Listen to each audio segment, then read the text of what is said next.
ماشاء اللہ حضرت یہاں مسجد تشریف لائے داخل ہوئے. میں کیونکہ سفر میں تھا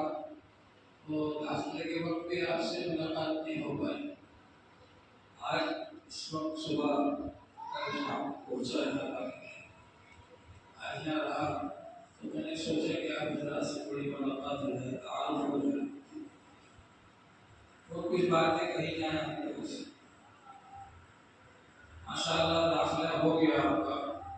اور تعلیم حاصل کرنے کے لیے آپ یہاں پر آ گئے. یہ اللہ تعالیٰ کا بہت بڑا انعام ہے, نعمت ہے. آپ نے دیکھا ہوگا کہ آپ کے ہی محلے میں, آپ کے ہی گاؤں میں اتنے ہی بچے گھوم رہے ہیں, پھر رہے ہیں, ادھر ادھر جا رہے ہیں, گالی بک رہے ہیں, گانے گا رہے ہیں, ایک دوسرے سے لڑائی جھگڑے کر رہے ہیں. اسی میں ان کی زندگی گزر جاتی. ان سب میں سے چھانٹ کر اللہ تعالیٰ نے آپ کو یہاں پر بھیج دیا پڑھنے کے لیے, مدرسے میں داخل ہو گئے. یہ اللہ تعالیٰ کا بہت بڑا انعام ہے. وَأَوْرَثْنَا الْكِتَابَ الَّذِينَ اصْطَفَيْنَا مِنْ عِبَادِنَا, ہم نے اپنی کتاب کا وارث ان کو بنایا جن کو ہم نے منتخب کر لیا, چھانٹ لیا, چن لیا اپنے بندوں میں سے. کتنے ہی لڑکوں میں سے, کتنے ہی بچوں میں سے چھانٹ کر کے اللہ تعالیٰ نے آپ کو یہاں پر جمع کیا. یہ اللہ تعالیٰ کی بہت بڑی نعمت ہے. اب اس نعمت کی ہمیں قدر کرنا چاہیے. نعمت کی قدر کیا ہے؟ جس مقصد کے لیے اللہ تعالیٰ نے یہاں پر بھیجا ہے اس میں لگے رہیں.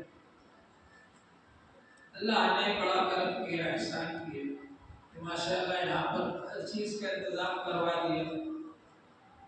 کھانے کا انتظام, پینے کا انتظام, رہنے کا انتظام, پڑھنے کا انتظام.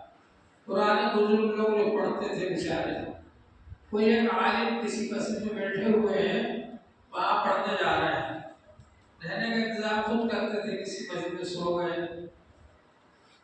کھانے کا انتظام خود کرتے تھے, کئی بازار چلے گئے, وہاں سبزیاں جو لوگ پھینک دیتے ہیں اس کو اٹھا کر لیا, ابال کر کھا لیا. بس اس طرح سے پڑھتے تھے پرانے لوگ. کئی ایسا بھی ہوتا تھا کہ پرانے زمانے میں یہاں جو پڑھنے والے طالب علم ہوتے تھے ان کے گھروں سے کھانا آ جاتا تھا. آج اس کے گھر پہ جا رہے ہیں, اس کے یہاں سے کھانا لے رہے ہیں, آ کر کھا رہے ہیں, اور اس کے یہاں سے اس طرح پڑھتے.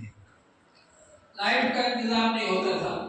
چوراہوں پر اس زمانے میں جو لالٹین لگی رہتی تھی سرکاری طور سے, وہ لالٹین کے پاس جا کر کے کھڑے ہو گئے, وہاں پر پڑھ لیا.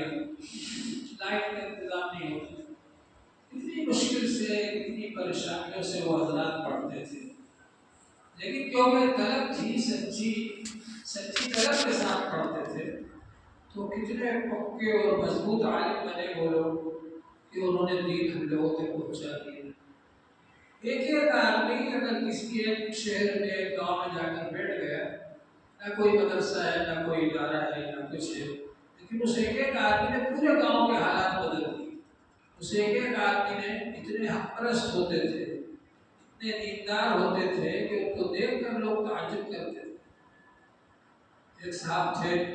دارالدیوبند کے فارغ تھے, کھنڈوا ایک جگہ ہے, وہاں پر وہ امام رہے. ابھی بھی وہاں بدل کی بہت ہے, اور اس زمانے میں تو سب بدل گئی تھے.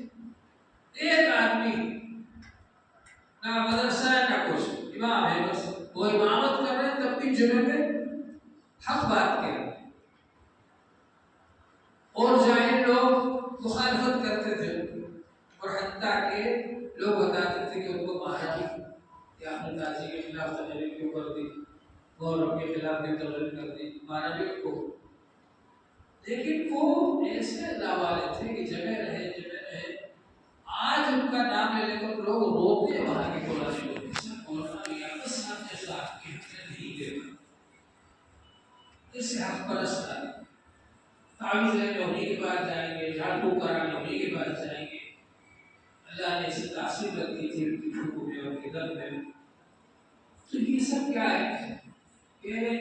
بزرگوں نے بڑی قربانیاں کی, بہت محنتیں کی, بہت پریشانیاں اٹھائی. یہ کتابیں ماشاء اللہ چھپ گئی, ایک ایک دو دو نہیں بہت سی کتابیں موجود تھی اس زمانے میں ہاتھ سے لکھتے تھے لوگ محدثین کرام بڑے بڑے محدث ہیں تو وہ حدیث بیان کرتے تھے تو انہوں نے ایک لفظ بولا طالب علم نے کاپی میں لکھ لیا پھر دوسرا لفظ بولا پھر لکھ لیا اس طرح سے اپنی کاپیوں کے اندر لکھ کر پڑھتے تھے کتابیں چھپی ہوئی نہیں تھی وہ اللہ تعالیٰ نے کتنی آسانی کر دی کہ ماشاء اللہ کتابیں چھپی ہوئی اٹھا کر لے آؤ پڑھو تو ہم لوگ اس زمانے میں ہیں اس وقت بہت آسانی ہے ضرورت اس بات کی کہ ہم کو فکر ہو پڑھنے کی ہم کو ایک ہی فکر ہونا چاہیے یہ آپ کی ساری فکریں مدرسے والوں نے لے کھول لی اپنے پر آپ جگہ جگہ جانا ہے گاؤں دیہات میں ایک آدمی کی خوشامد کرنا ہے وہی دے دو وہی دے دو ایک ایک دو دو چار چار دانے لا کر کے اللہ یہاں رکھنا ہے رمضان میں پورے رمضان بھر لوگ روزے رکھتے گھروں میں رہتے ہیں ہم لوگ دوڑے پھرتے ہیں شہر میں جانا ہے ادھر جانا ہے 10 روپے وہاں سے مل گئے 20 روپے وہاں سے مل گئے 100 روپے وہاں سے مل گئے کوشش کرتے ہیں پورے رمضان بھر آئے تاکہ اطمینان سے بیٹھ کر پڑھنا ہے اس کو اور پڑھنے والے اس لیے کرتے ہیں تو آپ کی ساری فکریں مدرسے والوں نے اوڑھ لی مدرسے والے دورے کرنا ہے ادھر سے ادھر کس چیز کی ضرورت ہے چلو وہاں میں سکتی وہاں سے لے کر کے آئے بچوں کے لیے انتظام ہے اب آپ کو صرف ایک ہی فکر ہونا چاہیے اور وہ کیا ہے کہ ہمیں پڑھنا ہے ہمارا کوئی سبب نہ چھوٹے کوئی گھنٹہ نہ چھوٹے سونا نہیں تو یہ فکر ہونا چاہیے ہمارا کوئی گھنٹہ نہ چھوٹے ہماری کوئی کتاب نہ چھوٹے کوئی سبق ہمارا نہ چھوٹے ہر سبق میں پابندی سے حاضر رہنا ہے استادوں کا احترام کرنا یہ جتنے مدرسے میں کام کرنے والے پڑھانے والے جو ہمارے استاد ہوتے ہیں یہ من علمنی حرفا فقط جعلنی عبدا جس نے مجھے ایک حرف سکھا دیا میں اس کا غلام من شابعني من شابعني چاہے جو لوگ چاہے یہ ایسے اللہ والوں نے کہا اور پھر انہوں نے ان سے بھی سیکھا اپنے استادوں کی غلامی کی پرانے زمانے میں تو لوگ استاد لوگ گھروں پہ بھی ہمارا پانی بھر کے لاؤ ہمارا یہ کرو ہمارا وہ سب خدمت رہتے تھے مگر پھر بھی طالب علم پڑھنے میں لگے تھے کہ بھائی ٹھیک ہے جمعرات جمعے کو جا کے استاد سے خدمت بھی کر رہے ہیں اور پھر اس کے بعد پڑھائی میں بھی حاضر ہو رہا ہے تو ہم نے منع کرتے ہیں اپنی خدمت کے لیے کہ بھائی طلبا سے خدمت کرو لیکن مدرسے کی اگر خدمت کا وقت آ جائے تو مدرسے کی خدمت کرنا چاہیے تو میں یہ کہہ رہا تھا کہ استاد کا ادب احترام کرنا ہے استاد کوئی بات کریں ادب سکھائیں ادب کی تعلیم دیں تہذیب کی تعلیم دیں اسی کو اگر کسی غلطی پر استاد مار دے ڈانٹ دے مارتی نہیں ہے ویسے لیکن ڈانٹ دے تھوڑا بہت کچھ کہہ دیں اس کو برداشت کر لو کوئی ہمارے بڑے ہیں صبر اور برداشت بہت بڑی چیز ہے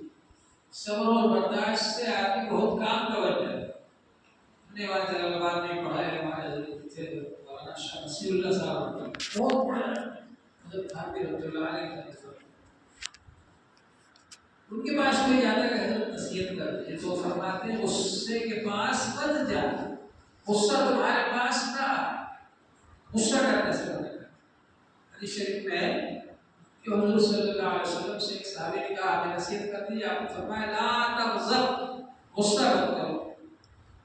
غصہ نہیں آنا چاہیے بات بات میں ساتھیوں سے لڑ رہے ہیں استادوں کو غصہ ہو رہے ہیں مدرسے والوں کو غصہ ہو رہے ہیں سب کی باتیں برداشت کرنے والا مزاج ہے اس وقت امت میں سے برداشت ختم ہو گئی اس برداشت کی وجہ سے برداشت ایک صبر جس کے بارے میں اللہ تعالیٰ نے فرمایا کہ اللہ مع الصابرین اللہ صبر کرنے والوں کے ساتھ برداشت ختم ہو گئی اس کی ضرورت نہ سی بات میں کچھ چھوڑنا ہے ہر گھر میں لڑائی جھگڑے بھائی بھائی کی نہیں بنتی بہن بھائیوں کی نہیں بنتی ماں باپ کی بیٹوں سے نہیں بنتی بیٹوں کی ماں باپ سے نہیں بنتی یہ سب کیا ہے تو ساس بہو تو یہ ہوتی ہے لڑکی کی ماشاء اللہ وہ تو لوگ سمجھتے ہیں کہ ساس بہو کا مقام اور کام ہی یہی ہے کہ ایک دوسرے کو لڑے ایسا نہیں ساس بہو میں ایسی بھی ہوتی ہے جو بہت شیر و شکل ہو کر گل مل کر ساس ماں بن جاتی ہے کہ لڑکی جو اپنے اصلی ماں باپ کو بھول جائے، وہ لڑکی سگی بیٹی سے زیادہ ہو جاتی ہے ساس، ایسا نہیں ہوتا تھا پہلے، ابھی ہوتا ہوگا نہیں۔ خیر بہرحال یہ سب جو جھگڑے پیدا ہوتے ہیں کیوں ہوتے ہیں؟ یہ اس لیے پیدا ہوتے ہیں کہ برداشت کا ماننا، برداشت نہیں کر سکتی کسی تو برداشت کرنا سیکھو۔ دوسری بات یہ ہے کہ یہاں پر چاہے استاد ہو یا کام کرنے والے لوگ ہوں، کام کرنے والے کے سمجھے صاحب کا کام ہے کھانا کھلانا، اور وہ کھانا کھلانے کے وقت دیکھیں گے ایک صاحب کا کام ہے چندر کرنا، اب وہ کبھی کبھی دیکھیں گے آپ تو اب ایسا کوئی آدمی ہے کہ اگر ہماری کوئی غلطی دیکھے اور اصلاح کر دے ٹوک دے کبھی ایسا نہیں ایسا کرو تو ہم اس کو جواب نہ دیں بلکہ ہم اپنی اصلاح کی کوشش کریں، احسان سمجھے اس کا کہ اس نے ہماری غلطی بتا دی اور لڑائی جھگڑا نہ کریں۔ انہوں نے میں کیسی کر دی ان سے، یہ تو حفظ کے استاد ہیں، ہم تو عربی پڑھتے ہیں، وہ بھی تو استاد بھائی جی، حفظ والوں سے اگر عربی کو استاد نے کہہ یہ تو عربی پڑھتے ہیں، انہوں نے ہم سے کیوں کہہ دی؟ سب استاد ہے، چاہے آپ نے ان سے پڑھا ہو یا نہ پڑھا ہو یا وہ کوئی کام کرتے ہو، اگر وہ آپ کو کسی غلط بات پر ٹوک دے تو اس کو مان لی، ہاں بھائی ہماری غلطی ہے، اب آئندہ نہیں کریں گے تو کسی کو بات نہیں۔ اصلاح کے چار طریقے